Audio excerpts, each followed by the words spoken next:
where we've been in the last couple of weeks, we started with this, that Christianity asserts that there is a God. The Bible starts with this statement that in the beginning God created. And so we assert that there is a God, that He has existed eternally, and that He is the creator of all that is, and that we can know Him. And there's a lot of evidence so that you can reasonably believe in that. And then last week we looked at the evidence that the Bible that we have today is backed by history, it's backed by archaeology, it's backed by fulfilled prophecy, and the very character of the text itself points to a book that we can trust. And more to the point, not only can we trust the Bible, but if you read it, you will find that God meets you there. And so there's more than just evidence, but there is evidence enough that if you're not sure you want to pick the book up, there's evidence enough that you should say, I can trust this book, I'll pick it up. But then when you do pick it up, expect that you will have an experience of the living God speaking to you through it. Now, I've mentioned that some parts of the Scripture are going to make you uncomfortable. Like, nobody says that the Bible is a safe book. It's going to change your life. And God is going to change your life. Some parts of the Scriptures make us uncomfortable, but that doesn't make those parts untrue. And we're going to deal with some of those uncomfortable questions and the question of, how is this going to affect my life and my lifestyle and my life choices and all of those things in weeks to come. We're going to keep exploring more and more of those things. But today, what I'd like to do is look at truth itself. And this is this huge question that people are really struggling with right now, not just about the Christian faith, but just about almost everything, is how can we ever even know what's true? How do we know who we can trust? How do I know that you're not just making this up to control me or take advantage of me? Huge big question that people are asking all around society right now, and it's a good question to ask. This is a question not just when it comes to Christianity, but about so much in our world right now. How can I know what is true? And in an age that we are living in right now that's filled with fake news and diminishing public trust in so many of the things that people used to trust in, institutions that people used to put their stake on, government, schools, the media, quote-unquote experts, and even the church, people are saying, how can I trust? How do we know who we can trust and what we can really believe? It's an important question to ask. Now, I'm going to ask you that. I just want you to spend a minute, okay, just a minute, turn to the person next to you, and I want you to answer this question. How do you decide who to trust? What criteria do you use to decide who you can trust? Go ahead and just talk briefly with the people next to you. How do you decide who you can trust? What criteria do you use? Go ahead. Have that conversation right now. And for those of you, and some of you might be watching this at a later time or right now online, maybe a question you can think about, or if there's somebody with you, ask that question. Who do you trust and why? How do you know you can trust them? What criteria do you use to determine who to trust? I see a lot of smiles and snickers. It's an important question. You have to trust somebody. And I'll venture this. If you don't trust anybody, you're trusting you. How do you know you can trust you?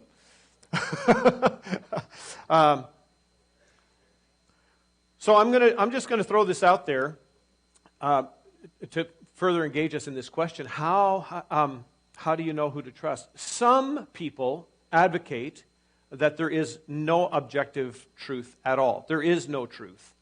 That facts don't matter. Really, it's all about just feelings and what your truth is or my truth is, and facts no longer matter.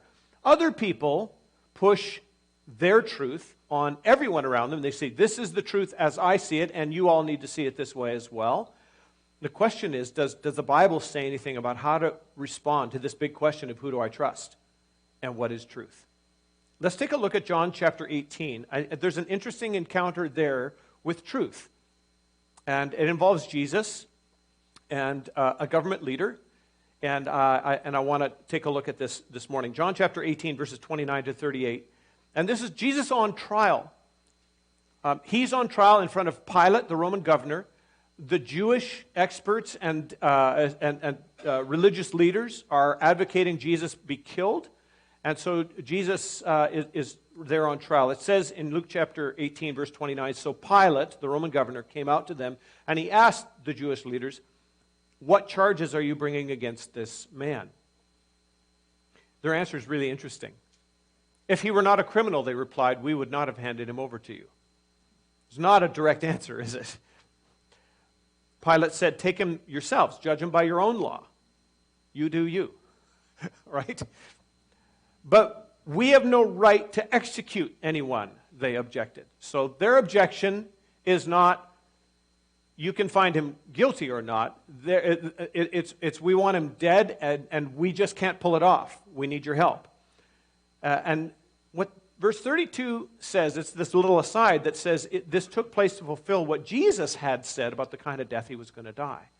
So even though they were manipulating the system, Jesus was getting his way. Pilate then went back inside the palace. He summoned Jesus. They're going to have a private conversation now, and he asked him, are you the king of the Jews? Is that your own idea, Jesus asked, or did others talk to you about me? Like, where are you getting your truth? Am I a Jew? Pilate replied, your own people and chief priest handed you over to me. What is it you have done? And Jesus said, my kingdom is not of this world. If it were, my servants would fight to prevent my arrest by the Jewish leaders, but now my kingdom is from another place. You are a king then, said Pilate. Jesus answered, you say I am a king. In fact, the reason I was born and came into the world is to testify to the truth. Everyone on the side of truth listens to me. What is truth? Retorted Pilate. So, if you are cynical, if you are skeptical, if you are jaded, I want to invite you to join us as we look for an approach to discerning truth in an age full of falsehood. By the way, what we're going through, and as you can see from a 2,000-year-old passage, we're not the first people to live in an age where truth is up for grabs. Questions about the truth and how we can know the truth are questions about, this is a philosophical field. You might not have heard this word before. This is a philosophical field of study called epistemology. I'm never going to use that word again. I just wanted you to know it was there and think I'm smart. But epistemology is the theory of knowledge. Epistemology is our assumptions about truth and knowledge itself. How do we know that we know? That's that field of study. And before we can talk about what we believe as Christians, and I'm speaking to Christians here, and if you're not sure where you stand with regard to the Christian faith, I hope you'll take a serious look at what I have to say, because I think it has something to offer to all of us. We actually have to talk about, though, before we get into what we believe, we have to talk about our view on truth itself. So as Christians, how do we do truth? How do we approach truth? What's our epistemology?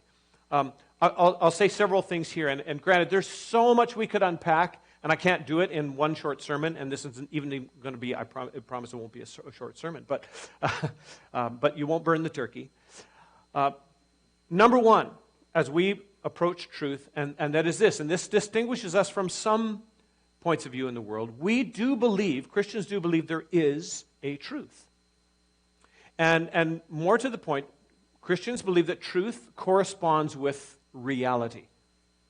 Some people say that you define truth by what you believe, and you make up your truth. We actually, as Christians, believe that there is a truth and that it corresponds with what's real. And I think the world sort of backs that up. For example, that's why dash cams and video surveillance and cell phone video have become such a prevalent thing in our world today, because people want to know what really happened. Right? Don't just tell me the story. Don't just tell me your version. Tell me what really happened. Show me the video. And so people do believe that there is a truth, that there is a reality. There is something that went down, and we want to get to it. But we recognize as well that even the dash cam video is what happened from a certain perspective. It's limited.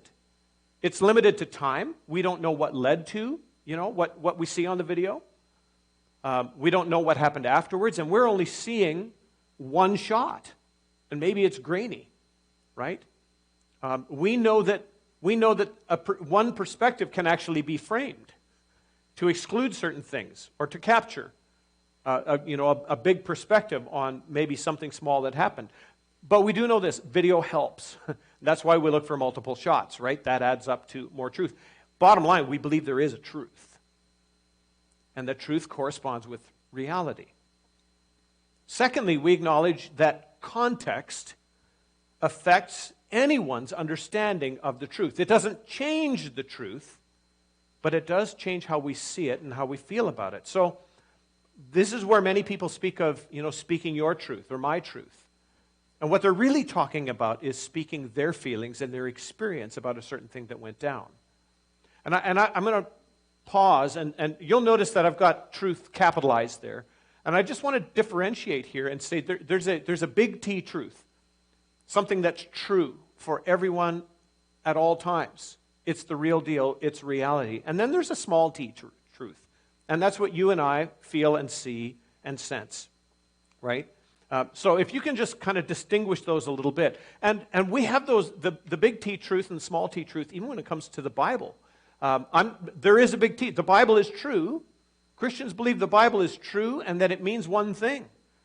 But there's a lot of denominations who have their small t reading of the big T truth, and we don't always agree, although we agree on a lot. We've got different versions of things. And let's just make an illustration here. If somebody who grew up in a village in southern China is reading the same passage of Scripture as a North American reading that passage of Scripture sitting in a Starbucks, they might read the same big T truth, but they might draw different aspects of that passage out that are applicable to their lives and what they feel. Because, and by the way, you might have a different response to a verse you read a year from now than you do today because you've been through different things. Your experience is context that affects your understanding of truth, but it doesn't change the truth. So again, there is a big T truth, and the big T truth is what corresponds with reality. One of our big questions when it comes to the Bible, by the way, is not what does it mean to me, but what did God mean by this? And we have to always start with what did it mean? What did God intend it to mean to the people who first received these words? Not what does it mean to me today?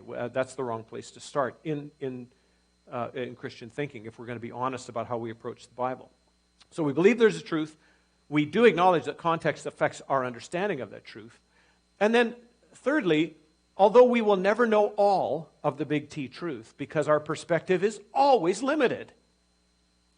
There's no government, there's no economist, there's no scientist, there's no journalist, there's no denomination that's right about everything. Would you agree? We all have our limits. And anyone who says, I'm right about everything and everyone else is wrong. But here's the thing. Even though we will never know all of the big T truth because we have our limits, there is a reality and there is someone who sees that reality. Someone knows the whole truth, and that's God. And that's good for us to know, that someone knows it all.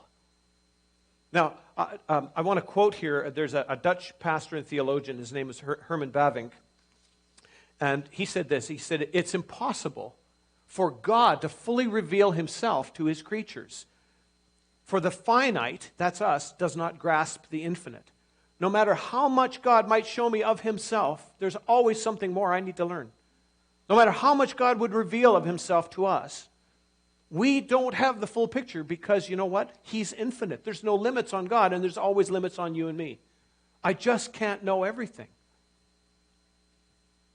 And so Christians believe that God, who is the truth and knows the truth, is just too big for us to fully grasp.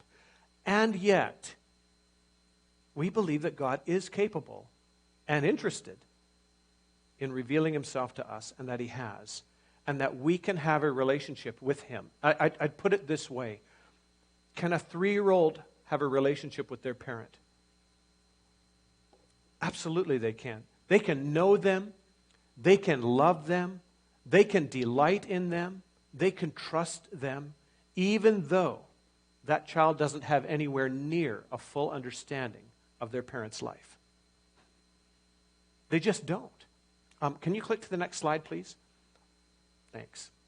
A 3-year-old can have a deeply meaningful relationship with their parent, even though they don't understand half of what's going on in their parent's life. And in the same way, we can have a real, meaningful, deep relationship with God and know a lot about God, even though there's so much more to him than we could ever possibly know.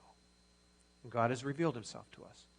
In a world where truth is up for grabs, Christians are invited to flip the script and invited to approach everything with a very different question when it comes to truth. And the question is this: God, what do you know about this?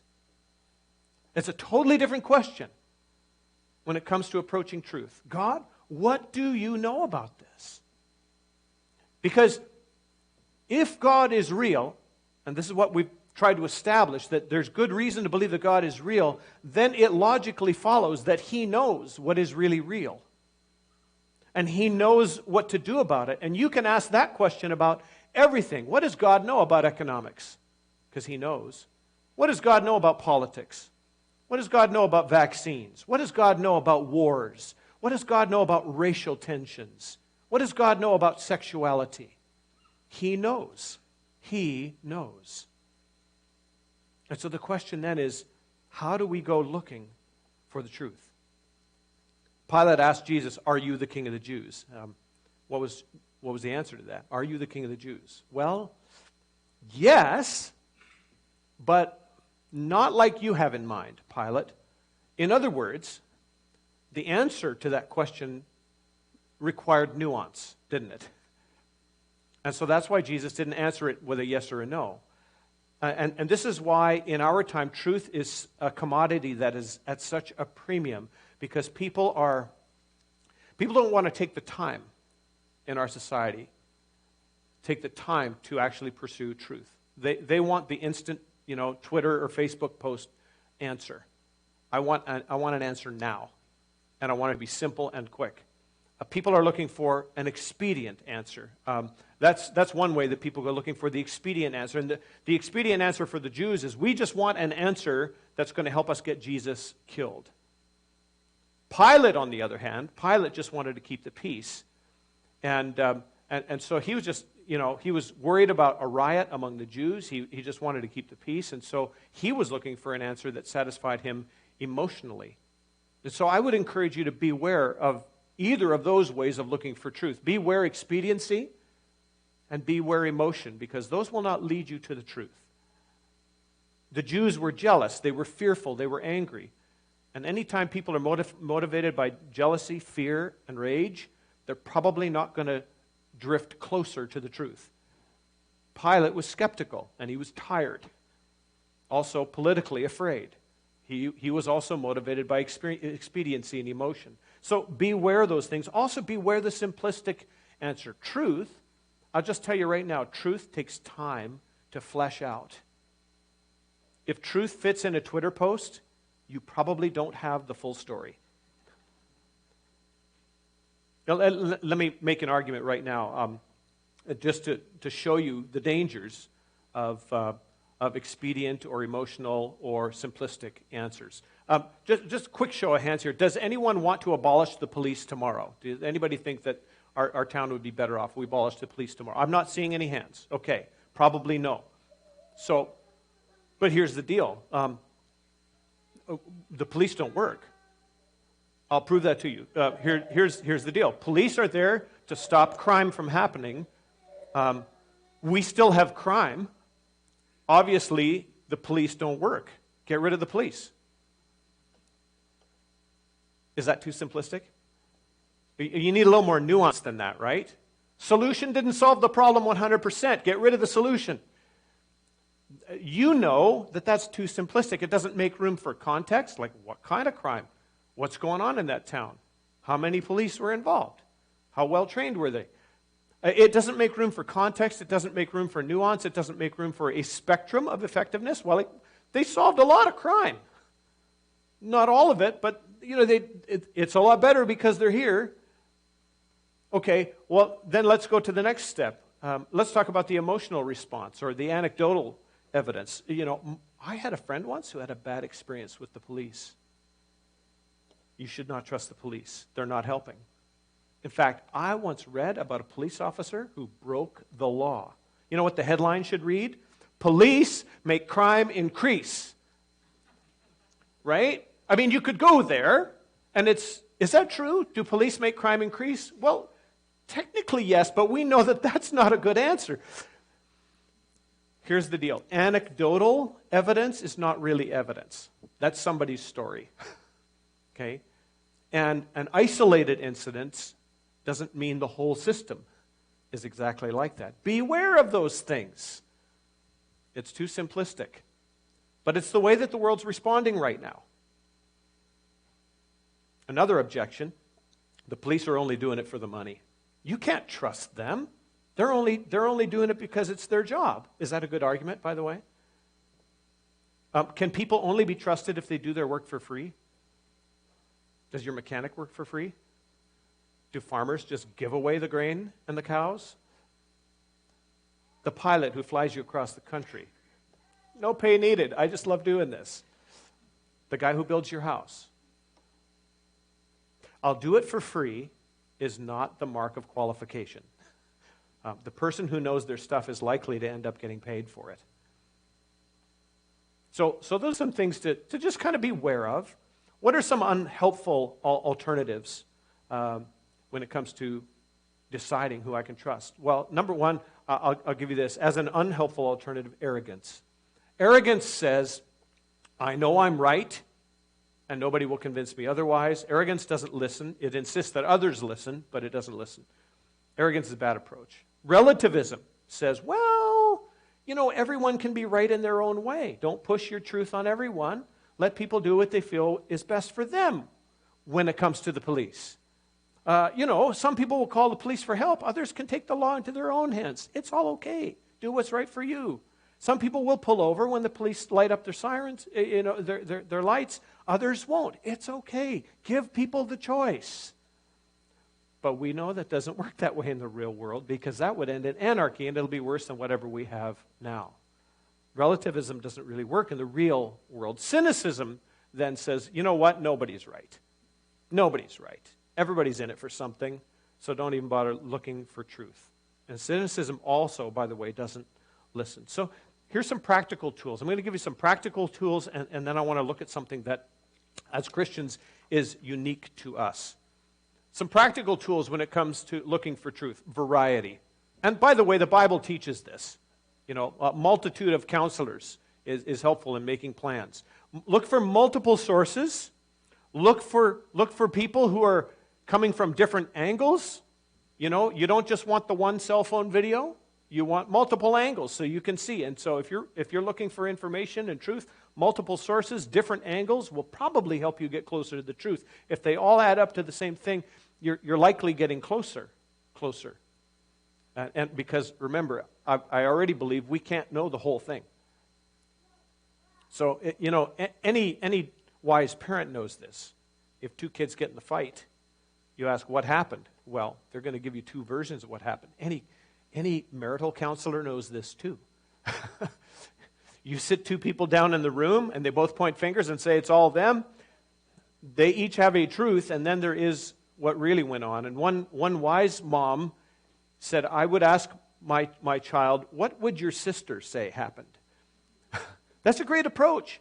That's a great approach for all of us, by the way. What does the other side say? You should at least know. What does the other side of this say? Variety is important as a practical tool. Accountability is another important tool. Accountability breeds trust. If somebody has to answer to other people, that's a good sign that you should place more trust in them. If somebody answers to no one, if somebody can say what they want. And by the way, technology now has given the world all a megaphone. Anyone can say anything they want to anyone without answering for what they're saying.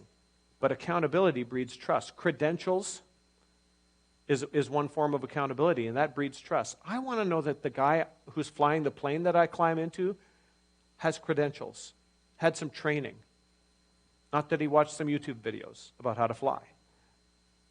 Reporting brings trust. The fact that somebody would have to give a regular accounting, well, that's accountability. An account of what they have done, or peer review, or any other form of regular reporting should breed trust. Those are all helpful in guarding the truth. And then thirdly, humility. Humility should breed trust. Here's a question for you. How many islands in the Philippines? You can go to the next slide. How many islands in the Philippines? One more click, please. The picture didn't come through. I'm sorry, you guys. I had a picture of the Philippines up there, and now you'll really have to guess how many islands are in the Philippines. Does anyone know? Everybody's looking over to our Filipino brothers and sisters right now and hoping that they know the answer to that question. Okay, here's what I just read this week. It was just incidental, and it was fascinating to me. For many years, researchers had pegged the number of islands in the Philippine archipelago as 7,107, which is a lot of islands, right? That is a multi-island nation, but the number has recently been corrected from 7,107 to 7,640. Wow! And as one online report stated, the change in number is a reminder of how knowledge, this is about epistemology. Oh, I used that word again. I'm going to stop now. Knowledge, even scientific knowledge, it's a matter of faith. We're trusting somebody and what they told us. And the article said it's good for our critical thinking to be reminded of the contingency of expert knowledge. That it's contingent on, do they really know the facts? Have they studied? Now, here's the deal. The expert who's willing to admit that they were wrong, does that mean you should trust them less? No. It means you should actually trust them more because they're interested in what the truth really is. They want to come in line with reality. And if reality says, no, actually, our 7,107 is in reality, it's 7,640, that's actually an expert you can trust more because they've revealed that they're interested in truth, they're interested in serving people, and they're smart enough to grow. So here's a question. Should you trust the experts? Should you trust the experts? In most cases, yes, you should. Why? Because they've got experience you don't. Bobby and Taylor, I found out, they went skydiving last weekend. And Bobby said, as I'm climbing into the plane, I didn't think I'd be the one who was scared, but she said, I wanted to know, does this guy know what he's doing? Who packed my chute? Like, this is life and death. When it really comes down to it, this is more than opinions. I do not want to jump out of an airplane with a parachute that doesn't work and somebody that doesn't know what they're doing about it. Can I, if she said, I thought, if the guy that I'm attached to, because you jump with an instructor, the guy that I'm attached to were to have a heart attack on the way down, can I reach around and grab the D-ring? These things are important. Can you trust the experts? Yes, in most cases. They've got experience, they've got training, they've done this before, and we don't, in most cases. But I can tell you, now this is anecdotal, okay? This is not researched, but I'm going to tell you a story about a time when I went on a long bike trip, and I stayed the night with a couple that had just opened their home to me, and they were a lovely Christian couple, and they fed me and treated me real well, and I found out the man was an engineer, and he offered, because he tinkered with bicycles, and he offered to fix, I had a rock hit the wheel on my bike and it was out of true, and so he offered to fix it, and then he said, well, I tweaked it even more to fix it even better than just making it straight. I trusted him. I trusted his intentions because he seemed like a great guy and he wanted to do me good, and I trusted his intelligence. He's an engineer. But you know what he lacked? He lacked experience with my specific kind of bicycle wheel. He had no training that particular wheel. And even though he was an engineer and a smart and a well-intentioned man, he ended up over-tensioning my spokes. And the next day as I left their home, over the next few hours, I started blowing spokes. Bang, bang, bang. And when you blow a spoke riding a bicycle, you feel it. And suddenly your wheel is completely out of true. And in the next day and a half, I lost 3 spokes on my back wheel. And that's a whole new level of frustration and damage. His intentions were good. His intelligence was all there, but he lacked training. So most of the time, yeah, the experts count for something, but I want you to remember this. It was the leaders. It was the academics. It was the experts in the law, the Bible tells us, who hated Jesus and conspired to have him killed. Can you always trust the experts? No. Because the experts sometimes get it wrong, and the experts sometimes want to do you wrong. Wow, where does that put us, Chris? I'm going to swing back around again to there is a truth. And God knows it. And we might know it, but we probably won't know all of it because we can't. So what should we do? And this is where I believe the Christian faith has something unique to offer us, and that is this. We're invited to go looking for more than just truth. We're invited to go looking for wisdom. And wisdom says, I want to be humble enough to admit what I don't know and ready to ask questions.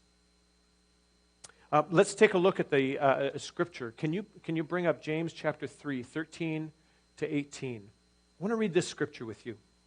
Seek more than truth, seek wisdom. And James chapter 3, verse 13 to 18 says this, who is wise and understanding among you? Let him show it by their good life, by deeds done in the humility that comes from wisdom. But if you harbor bitter envy, like I got to win over those people, or selfish ambition, I just have to have it my way. If you harbor bitter envy or selfish ambition in your hearts, don't boast about it. And don't deny the truth. Because such wisdom, that kind of wisdom does not come down from heaven. But it's earthly, it's unspiritual. In fact, it's demonic. For where you have envy and selfish ambition, there you find disorder in every evil practice. Does that describe our world today? But here's what the Bible says. The wisdom that comes from heaven is, first of all, pure. Then peace-loving, considerate, submissive, full of mercy and good fruit, impartial and sincere. Peacemakers who sow in peace reap a harvest of righteousness. Just think about those words, peace, or pure, peace-loving, considerate, submissive, full of mercy, like giving other people the benefit of the doubt, caring for them when they don't deserve it. Good fruit, impartial, sincere. I'm wowed by words like that. They don't sound like anything that would characterize communication in our day. And what worries us is that if we act like that, if we play fair and are ready to concede to others for the sake of peace, if we're considerate and submissive, if we're sincere and peace-loving, then we're going to lose. And we're going to get hurt. That's the fear. When it really comes down to it, that's the fear, that we will lose. And Jesus says, yes, my followers will sometimes look like they're losing.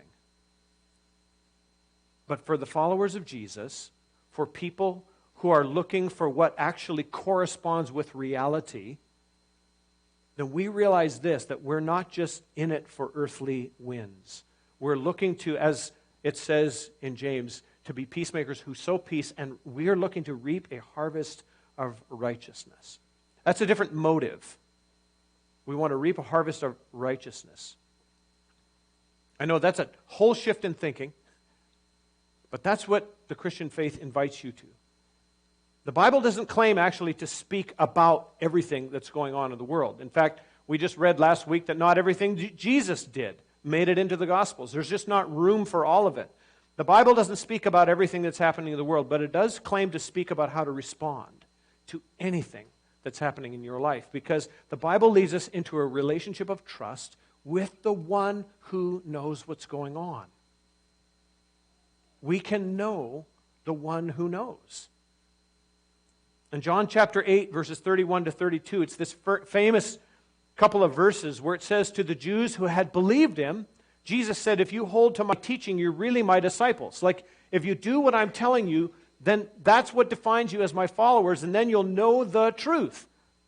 And the truth will set you free. Now, what's really important to understand here is that Jesus is inviting people to build their lives around following his teaching, to be his disciples. And then he says, then, when you do that, then you'll know the truth. And if they did that, if they followed Jesus, they would also hear him say, just a few chapters later, that he is the way and the truth and the life. You see, here's the deal. Knowing the truth is knowing a person, Jesus Christ. He is the truth. And that's where, when we know him, it changes everything for us.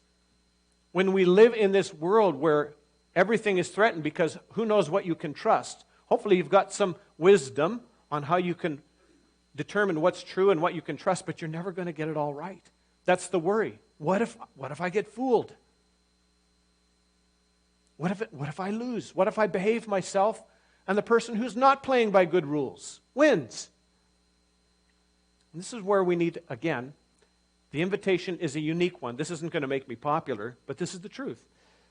In 1 Peter chapter 5, he writes this. This is Peter, the guy who drew the sword, and says, we got to fight. And later on in his life, he says this, God opposes the proud. God opposes the proud, but he shows favor to the humble. Humble yourselves, therefore, under God's mighty hand, that he may lift you up in due time. Cast all of your anxiety, all that anxiety about being fooled or taken advantage of or losing. Cast all that anxiety on him because he cares for you. The Jewish leaders did not answer Pilate truthfully. They didn't. In fact, they paid people to lie about Jesus and to twist his words so that they could get what they wanted out of the situation. Why? Because to them, truth was actually unimportant. It was power that mattered. And they would use any story, any legal technicality to get what they wanted in the end. That's what the Jewish leaders did, the Pharisees, the experts. And we just need to press pause here for a second and acknowledge that sometimes Christians have also gotten this very, very wrong. Christians have sometimes forgotten that the kingdom that we belong to is not of this world. And so sometimes we fight our battles as if this world is all we have.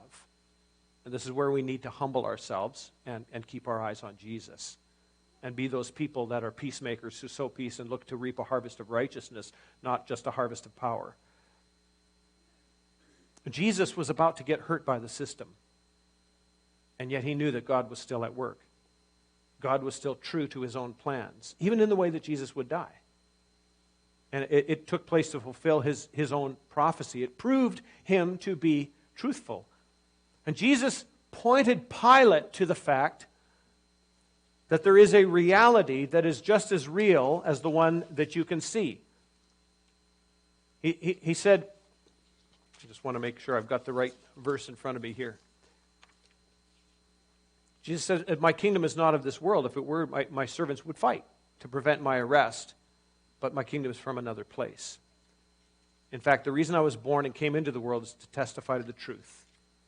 And everyone on the side of truth listens to me. Jesus pointed Pilate to the fact there is a reality just as real as the one that you can see in front of your face. And as we've looked at in the first message of this series, there is more than just the material world. And if that is true, that there is more than just a material world, if reality includes a realm that is beyond the visible, then Jesus says that that's where he's from, and he's claiming to be God. He says, that's my kingdom. I'm the king there. he's claiming to be God. He is saying, this is reality, this is what truth is, and knowing me is how you know truth. Now, Pilate blows him off. What is truth? Pilate's completely jaded. He doesn't believe truth can be known anymore because he's lived in a world where everything is so twisted. And you might be there too. You might be in that place where you're so jaded. You don't know who to trust except for yourself and your own senses. But Jesus invites you to know the truth by knowing him. Jesus doesn't call us to take the route of arrogance and be those people who say, I know the truth. Because you can't. You're limited. You've got a limited perspective. You're like that cell phone camera. You can only see so far and so much. But Jesus doesn't call you to take the lazy, jaded approach of saying, we can't know anything. What does he call you to? What does he call you to? He calls you to the humble approach, once again, of saying, what does God know about this? What does God know about this? He calls you to believe that God knows how to speak to little children, like us. He calls you to believe that God knows that winning often looks like we're losing temporarily, but he still cares for us. He calls us to believe that greatness is found in serving others above ourselves and letting God lift us up in due time. How can you know the truth? Well, bottom line is this. If you keep coming back to Jesus, you will not go too far wrong.